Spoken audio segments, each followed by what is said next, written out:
کنفرانسا ئاسایشا میونخ بداوی هات.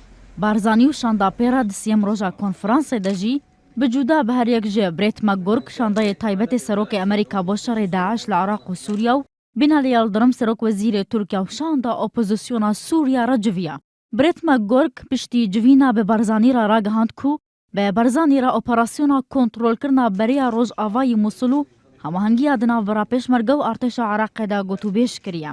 مەکگۆرک ئاماژە بۆ یەکێژی کرد ژێ بلی ئالیکاریە سەربازی، ئالیکاریە سیاسی و ئابووری پێشکێشی هەرێما کوردستانی دکن و ئەو ئالیکاریژی بەردەوام دەبن.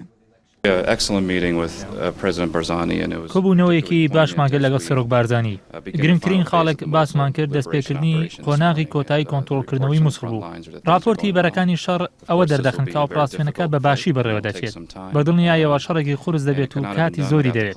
بەبێ هەماهەنگی نزیکی هێزە عێراقیەکان لەگەڵ پێشمەرگە سەرکەوتوو نەدەبوو. هەروەها لە نزیکەوە کار دەکەین تا دڵنیابین دەرشکست پێهێنانی داعش. هاوکارەکانی ئێمە فرەچەشنن، نەک تەنیا لایەنی ئەمنی بەڵکو هاوکاریەکی گرنگی ئابووری و سیاسی هەرێمان کردو و ئەوەش بەشێکە لە استراتیژی ئێمە. لە کۆبوونەوەکانیشماندا دڵنیامان کە هاوکاریەکانمان بەردەوام دەبن. ئەندامێکی شاندا هەڕێمێ ڕاگەهاند کو دە هەموو جڤیناندا بەحسا سەربخەبوونە هەرێما کوردستانی کرنە.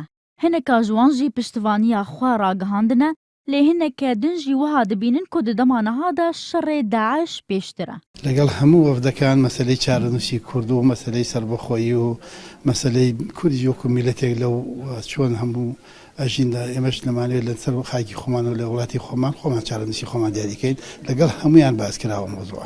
بۆ چوونی ئەوان چۆن بوو لەسەر ئەم بابەت؟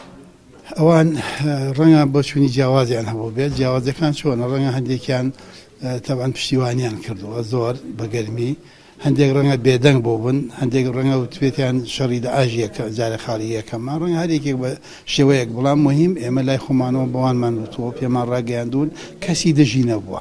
بارزانی دی 53یەمین کۆنفرانسا ئاسایشا میونخدا تو گۆتارەکویتن نەبوو لە چارچۆڤەیە وێ کۆنفرانسێدا چەند جڤین بە بەرپرسێن وڵاتان را ئەنجامدا. کۆناڤەرۆکە پرانیە وان جڤینان ژی لە پلەیە یەکەمدا شەڕی تیرۆرێ و داعش بوو پشترا پەیوەندیان هەرێم و هەمانگیە دناوبەرا پێشمەرگە و ئارتێشا عێراقێ شەڕێ دژی داعشێ دەتێ.